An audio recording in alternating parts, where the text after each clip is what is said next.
Welcome to this demonstration and overview of the Operational Readiness Kit. My name is Joel Steidley, and I work on the Operational Readiness Kit team. There's a number of new features that we're very proud to introduce in this new release of Operational Readiness Kit, and we're going to talk about those, and then we'll get into a demonstration of the tool. First and foremost, we now support deploying into existing domains. We have an option for that within the UI to specify this information.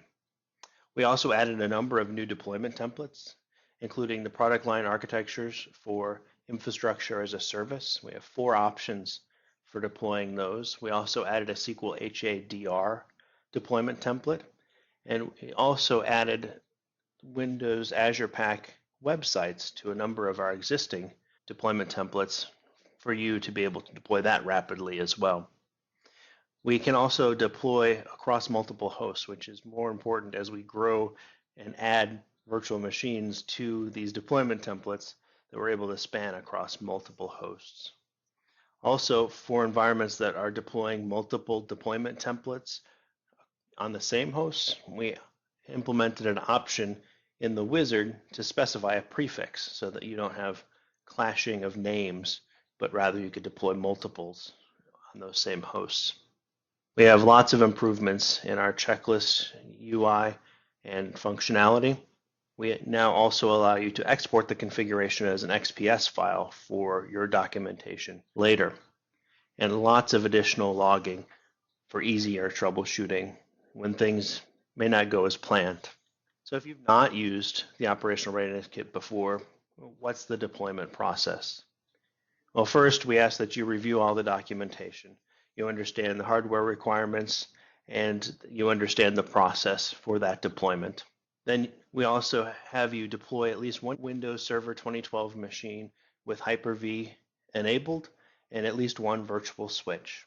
Then copy the Operational Readiness Kit media to that host and make sure that that's ready to go. Then create a deployment using the Readiness Kit, export that deployment, and execute it. Once that deployment is done, or even during that deployment, you could return to the Operational Readiness Kit and go through the checklist where there's a bunch of training and other links to help you get the most out of your deployment. So let's get started with the demonstration. On this server, I already have Windows Server and Hyper-V enabled. I have a virtual switch, and I've copied my content to this host. Now I'm going to run the Operational Readiness Kit and accept the license agreement. I'm going to create new deployment, but first what we'll take a look at is a few of these screens that we've provided ahead of time.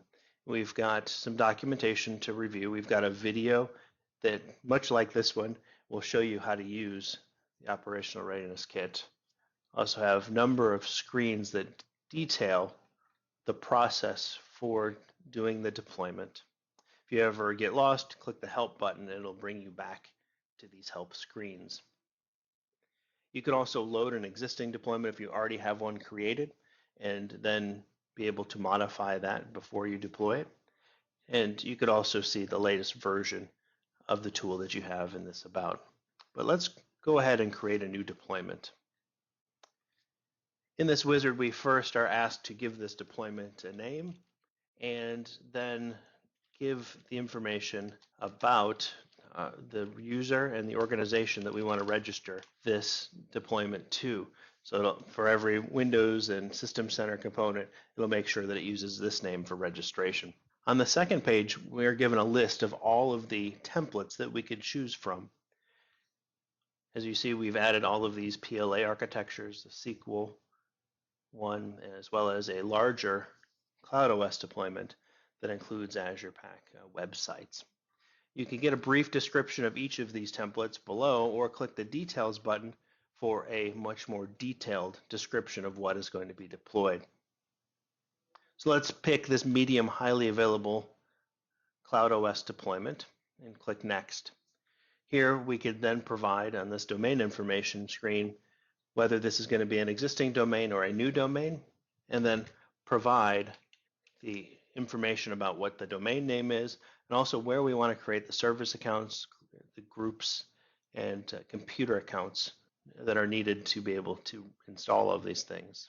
Then we provide a set of IP addresses. So in this environment, what we do is we have you put in the first IP address in the list, the starting IP address, and the subnet mask, and the gateway, and we take over from there.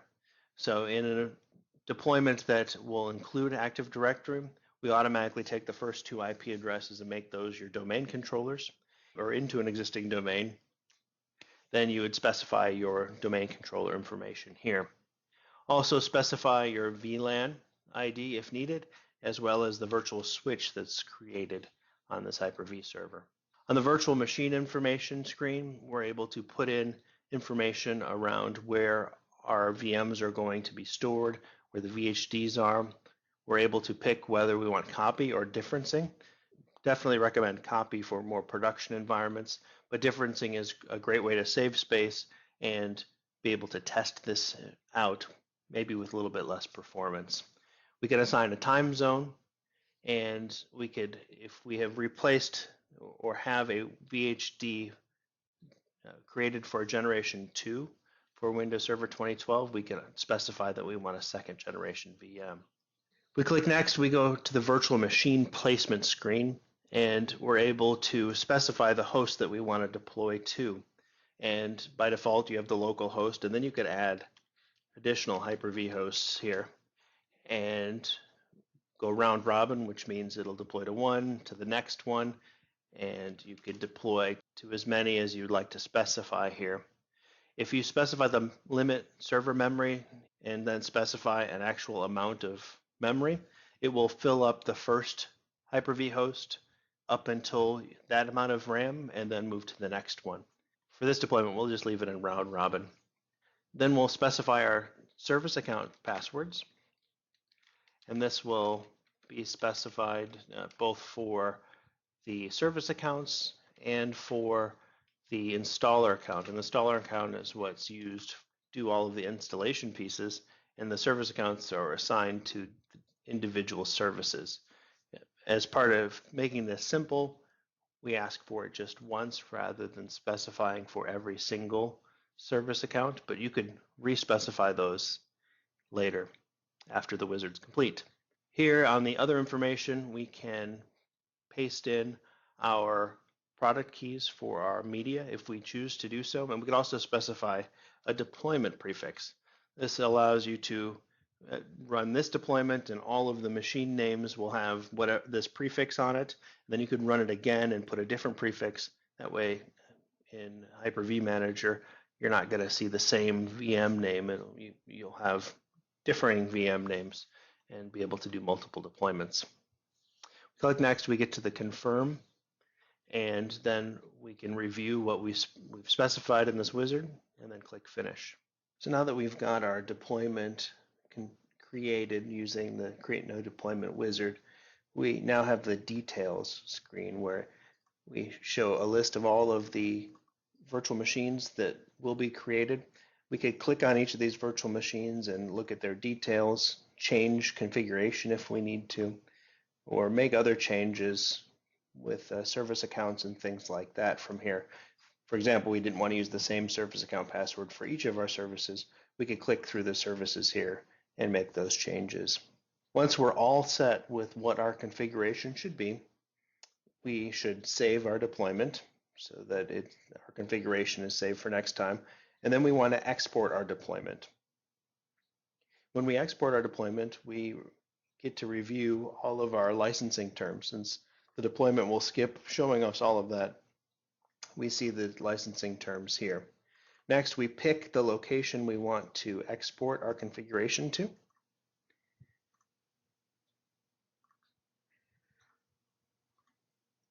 Then check the Launch Windows PowerShell console after export if you choose. Click Accept to accept the licensing agreement. We're reminded here where our configuration was exported to, and also asked to come back to look at the checklists once we're done. So we'll click OK, and then the PowerShell window will open automatically. And we're open directly to the location where our our scripts were exported to, and then reminded to run deploy. And that's all we need to do is run deploy here, and it's going to take care of everything else. It's going to make sure all of our hosts are configured correctly, and then it's going to start creating our virtual machines. Let's take a look at the files that we exported so that you know how that works. If you're familiar with PDT, you'll notice that we have the same files that you would deploy using the PowerShell deployment toolkit. We've got the downloader script, we've got the installer script, we've got a variable XML, VM creator, and workflow. And these are all the stock PDT files that you would get by downloading that from TechNet Gallery. We also have a number of folders here, and in these folders, they're named for some of the virtual machines that you're going to deploy. They contain additional scripts in order to complete additional deployment steps, such as creating clusters, making sure that the different users and groups are created correctly, that the OUs that those reside in are created correctly. All of those things would be in these subfolders. When you run deploy, make sure that each of these subfolders, the scripts in these subfolders, get into the right virtual machine so that when they boot up, that they will work properly. We create a log file here with all of the deployment steps so that we could review that also later. If we go back to our deployment, we see that it's continuing on. We'll hold on for just a minute and wait for it to start creating virtual machines. Now all the virtual machines have been created and Active Directory has been installed and configured. Now Operations Readiness Kit, or the PDT scripts in the background, are starting up all of the other virtual machines so that they could join that domain and then begin the installation. So we see here the deployment completes, and it says to view the deployment progress, sign in to x-dco1. So that'll be the name of your first domain controller if you're deploying into a new domain. And what we could do is log into this domain controller, and we'll see these scripts are running here. And right now, this domain controller is waiting for the individual virtual machines to join the network, and it has access to it, and then it will begin to do the installation. This first step can take anywhere from 10 minutes to 45 minutes or a little bit longer if you're doing full copies of your disks, and it will continue on. If you have slower hardware, it will take longer than other times. The second part, where it's installing all of the components to the individual VMs, could take anywhere from a very small environment from a half hour to 3 or 4 or 5 hours if we're talking about a 38 virtual machine deployment on kind of regular hardware, not specialized hardware. This is an overview of that deployment process, and once you're done with the deployment process, you can go in and look at the post-deployment checklist. Here, each deployment template we have has a customized checklist to complete after the deployment has been done. It gives you additional information on where you can get more training, how you can validate or verify that your deployment worked correctly, and then digs into each of the components to help you learn more about those components so that you can build something around it or use it to its full. We hope that you enjoyed this overview of the Operational Readiness Kit 2.5. Hope that you get to use this if you're a service provider or a systems integrator working with a service provider to help speed up your deployments and to learn more about these Microsoft products.